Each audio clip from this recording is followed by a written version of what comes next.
Voilà, donc comme je le disais, merci à Sarah Descamps de nous présenter son travail avec les différents co-auteurs et puis de nous accepter d'enregistrer cette présentation. Je viens de vous mettre en co-animatrice, donc vous pouvez partager votre écran sans perdre de vue ma petite icône parce qu'au fur et à mesure de l'avancement, je vous donnerai des petites indications en termes de temps qu'il vous reste. Mon fond d'écran va légèrement changer. Voilà, est-ce que votre micro est opérationnel? Est-ce que tout fonctionne? Je l'espère. Je pense que tout le monde m'entend. C'est parfait. Alors, c'est à vous la parole. On voit bien ce que je projette aussi, je suppose. C'est parfait. Ok, super, je vais commencer. Donc déjà, bonjour à tous. Donc, je vais rapidement me présenter. Je m'appelle Sarah Descamps. Je travaille dans le service d'ingénierie pédagogique et du numérique éducatif à l'Université de Mons. Et si je suis aujourd'hui présente pour vous parler de la protection de l'environnement, une compétence numérique, pourquoi et comment l'enseigner, c'est dans le cadre de ma recherche doctorale que je suis en train d'effectuer. Donc, dans le cadre de cette présentation, nous allons utiliser l'outil WooClap. Ah, sauf que je me suis trompée. Bon.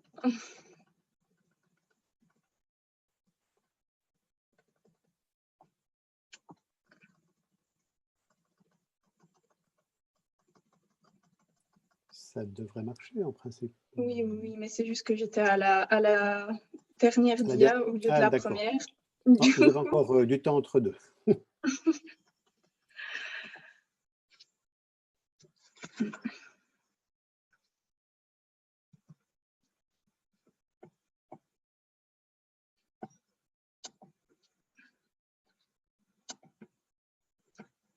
recommencer, ça ira plus rapidement. Là.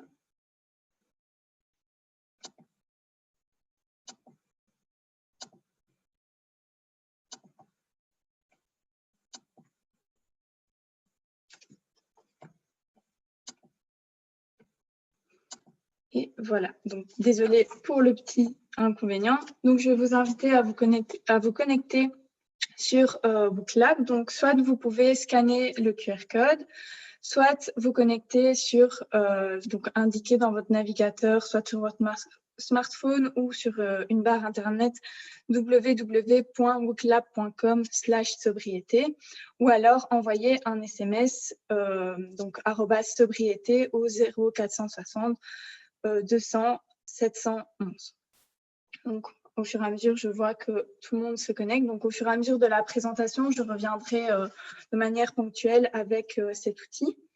Donc, je vois qu'on a 8 personnes connectées. De toute façon, les informations reviendront à chaque fois que j'utiliserai l'outil. Donc, cette présentation s'articulera en 3 temps. Tout d'abord, je vais vous parler de la compétence numérique, la protection de l'environnement. Ensuite, on abordera la sobriété numérique. Troisièmement, pourquoi enseigner cette compétence? Et enfin, je vous donnerai des pistes pour enseigner cette compétence du XXIe siècle. Alors tout d'abord, même si numérique et écologique ne riment pas ensemble, parce qu'un data center consomme en ressources naturelles l'équivalent de 3000 foyers américains, oui, la protection de l'environnement est une compétence numérique. Alors, pourquoi je dis que c'est une compétence numérique? Car le DIGCOMP, donc le socle de compétences mis en place par la Commission européenne, a identifié 21 compétences qui s'articulent autour de 5 axes.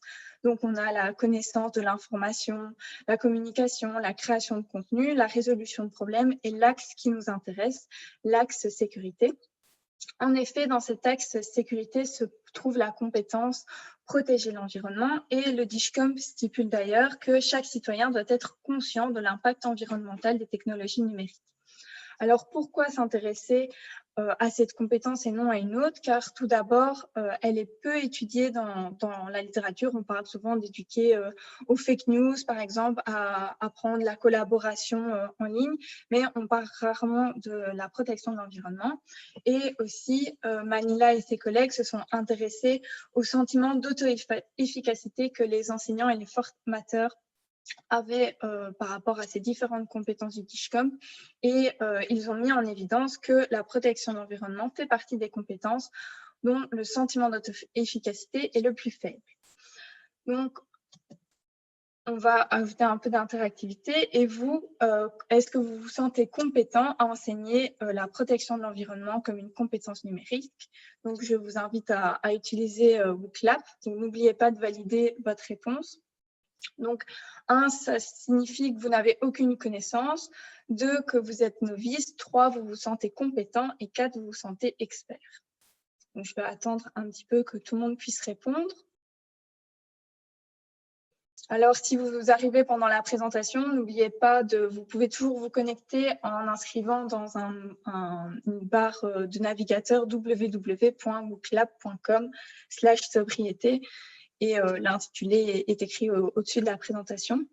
Donc, plus qu'une personne, mais on voit que vous vous sentez relativement novice pour enseigner cette compétence du 21e siècle et donc ça rejoint en fait les résultats de Manila et ses collègues. Donc, pourtant, la Fédération Wallonie-Bruxelles, donc chez nous, a mis en place des stratégies numériques pour l'éducation qui s'articulent autour de différents axes. Je ne vais pas développer aujourd'hui ces différents axes, car l'axe qui nous intéresse, c'est la définition des contenus et des ressources numériques.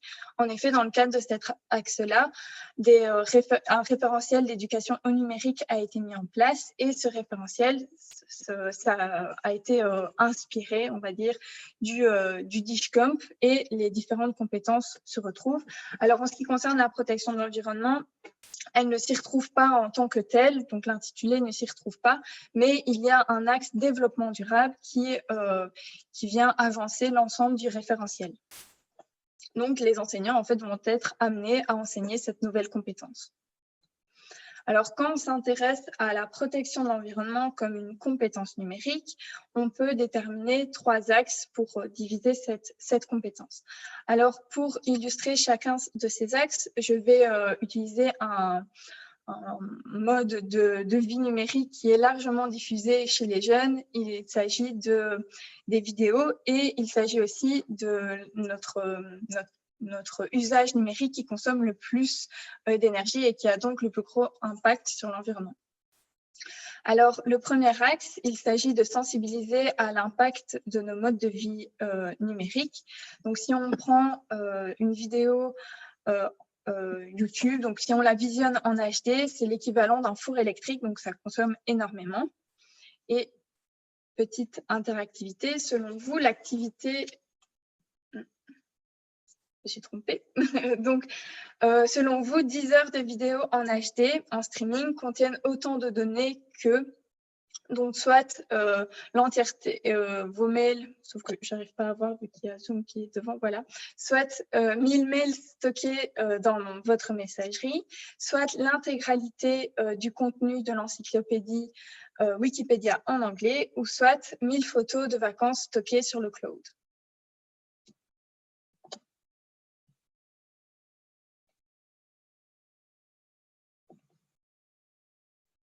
Donc, n'oubliez pas de valider vos réponses. Donc, la bonne réponse est en effet l'intégralité du contenu de l'encyclopédie Wikipédia en anglais. Donc, on peut voir que, en fait, en fonction de nos usages numériques, l'impact va être différent. Wikipédia, c'est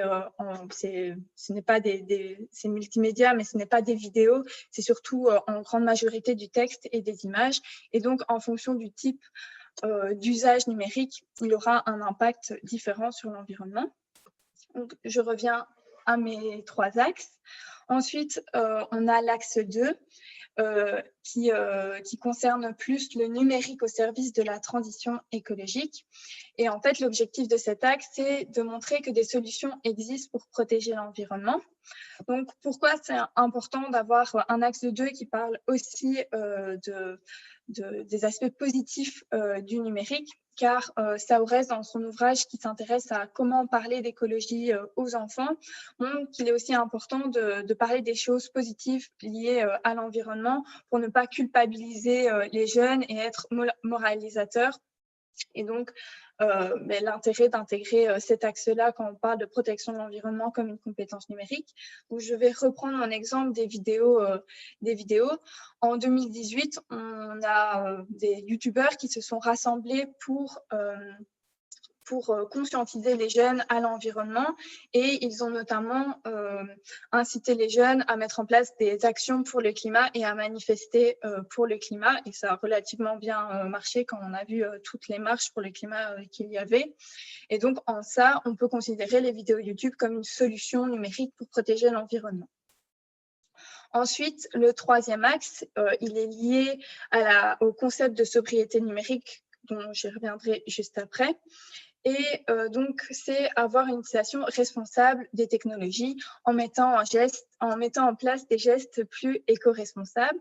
Donc, de nouveau, un petit exemple pour illustrer tout ça. Selon vous, que puis-je faire pour réduire mon impact environnemental lié aux vidéos YouTube? Soit, lorsque je regarde une vidéo, je réduis le volume, je diminue la qualité de la vidéo que je visionne ou j'utilise les données cellulaires pour visionner une vidéo. Donc, n'oubliez toujours pas de valider votre réponse. Donc, effectivement, je pense que tout le monde a la réponse. Je diminue la qualité de ma vidéo. Donc, je pense que ça nous est déjà tous arrivé de visionner un clip vidéo pour au final ne pas regarder la vidéo, mais uniquement pour le son. Et il y a des gestes assez simples à mettre en place. Donc, en diminuant la qualité de cette vidéo, on réduit son impact sur l'environnement. Alors, je vais revenir sur mon concept de sobriété numérique. Alors, qu'est-ce que c'est la sobriété numérique ? Alors, tout d'abord, est-ce que vous avez déjà entendu parler de ce terme? Alors, soit non, jamais. Oui, mais je ne sais pas ce que cela signifie. Oui, je sais ce que cela signifie. Je sais ce qu'est la sobriété numérique. Ou quatrièmement, évidemment, je m'intéresse à ce sujet.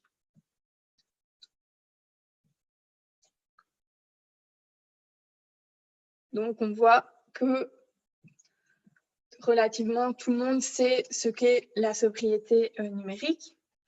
Donc, pour revenir quand même sur ce concept, la sobriété numérique, c'est avoir une utilisation raisonnable et raisonnée des technologies. Donc, en fait, c'est utiliser les technologies uniquement lorsque l'on en a besoin.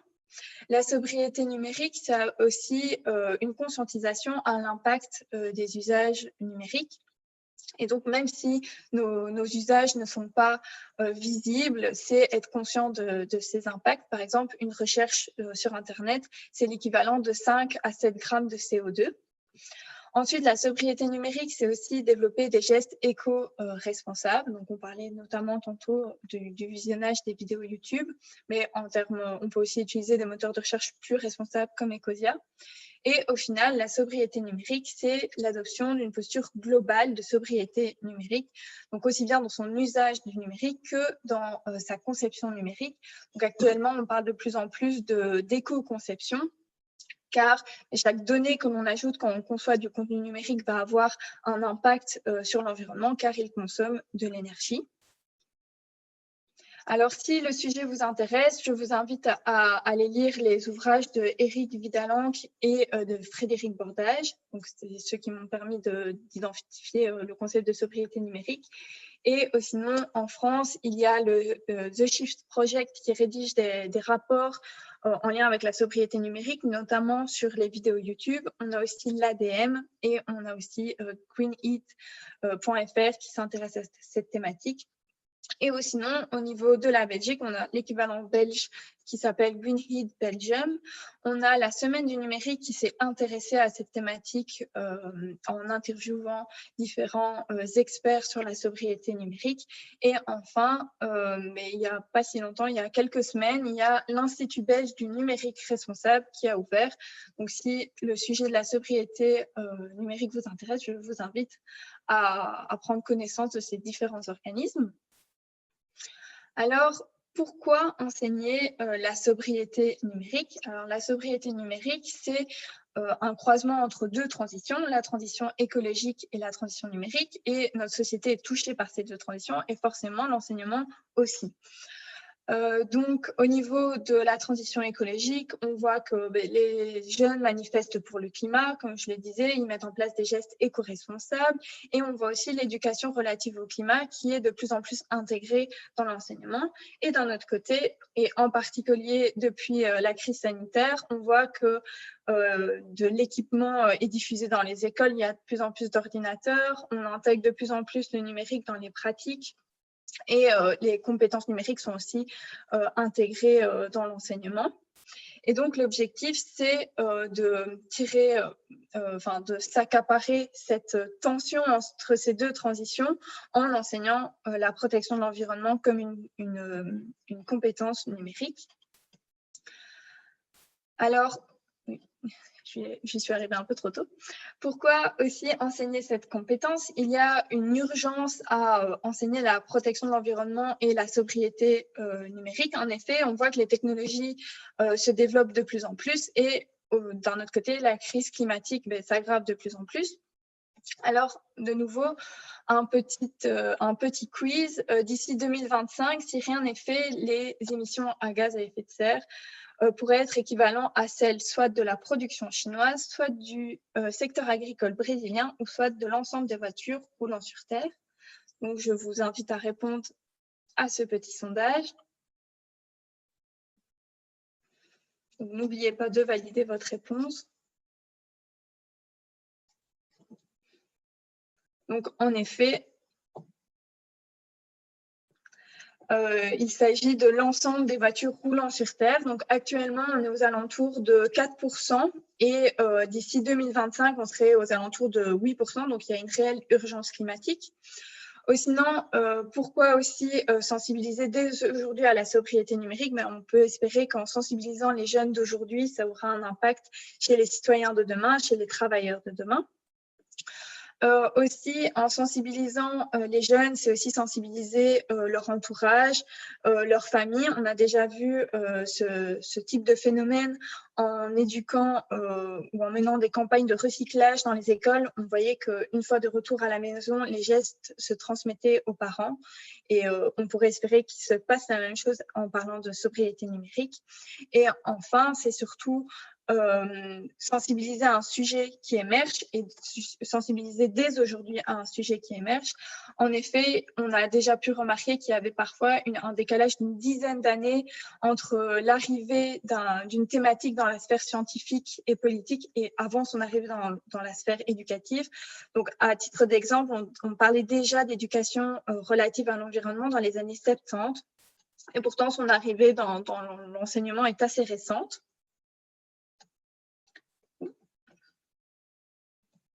Alors, comme je le disais, si je suis aujourd'hui présente pour vous parler de sobriété numérique, c'est dans le cadre d'une recherche sur comment éduquer à la sobriété numérique. Alors, cette recherche, elle va être alimentée par différents types d'éducation. Donc, tout d'abord, même s'il s'agit d'une compétence numérique, c'est prendre en compte sa composante écologique en intégrant l'éducation relative à l'environnement, l'éducation au développement durable, l'éducation à l'urgence climatique et l'éducation à l'énergie. Donc, l'éducation à l'énergie, puisque en grande partie, l'impact est lié à la consommation d'énergie. C'est également prendre en compte sa composante numérique en intégrant l'éducation au numérique et l'éducation aux médias, notamment en intégrant les compétences numériques. Et puis, c'est aussi intégrer plutôt des composantes disciplinaires comme la didactique des sciences humaines, notamment la didactique de la géographie ou des sciences sociales. C'est aussi intégrer la didactique des sciences et l'éducation à la citoyenneté. Alors, le vrai défi de cette éducation, c'est de pouvoir rendre visible l'invisible. Donc, comment rendre visible l'invisible? C'est notamment en utilisant des infographies. Donc ici, c'est une infographie sur la sobriété, sur la pollution numérique. et donc qui reprend les recherches en ligne. Donc, on peut voir que lorsque l'on fait une recherche en ligne, contrairement à quand on prend sa voiture, on le voit, le chemin que l'on parcourt, et donc l'on a un impact sur l'environnement, alors que quand on utilise le numérique, la circulation des données, on ne la voit pas forcément. Donc ici, on voit la représentation d'une recherche sur Internet. Donc quand on fait une recherche sur Internet, d'abord, on va faire appel au moteur de recherche. Les données vont être envoyées dans un data center. Puis, on va seulement rédiger les mots-clés dans la barre du moteur de recherche. De nouveau, les données vont être envoyées dans un data center pour nous envoyer vers une page nous proposant les différents sites. On va cliquer sur le site qui nous convient, les données de nouveau vers le data center, et puis on va prendre connaissance de la page. Et donc, en ajoutant directement le site sur lequel on va régulièrement en favori, on élimine toute cette transition, toute cette circulation de données inutile. Alors, quelques propositions, je suis presque à la fin, quelques propositions et pistes pour enseigner la protection de l'environnement comme une compétence numérique chez vos étudiants. On peut tout d'abord les faire se questionner sur l'impact de nos modes de vie numériques. On peut aussi leur apprendre à faire des recherches plus responsables, donc comme je le disais, en utilisant les favoris, en utilisant aussi des moteurs de recherche plus responsables tels que Ecosia. On peut aussi leur apprendre à débattre sur l'impact du numérique. En effet, un même usage du numérique peut avoir un impact positif et négatif. On peut aussi mettre en place des campagnes de sensibilisation ou aussi, quand on leur fait créer du contenu, promouvoir l'éco-conception. Et ma dernière slide, actuellement, donc dans le cadre de cette recherche, nous sommes en train d'élaborer un guide de sensibilisation pour parler de sobriété numérique aux jeunes. Et donc, ce guide sera constitué d'une partie plutôt pratique qui reviendra sur le concept et d'une partie théorique et d'une partie pratique où il y aura des fiches pour comprendre la sobriété numérique, des exemples d'activités ou encore des ressources complémentaires. Donc, j'ai fini ma présentation. Merci beaucoup, Sarah, pour cette magnifique présentation avec juste ce qu'il fallait d'interactivité pour que ça soit très, très vivant. Alors, on a Bruno Delèvre qui est aussi co-auteur, qui pourra peut-être aussi répondre. Je pense qu'il y a un petit peu de temps pour quelques questions. Alors, j'ouvre la discussion directement maintenant. N'hésitez pas à prendre la parole.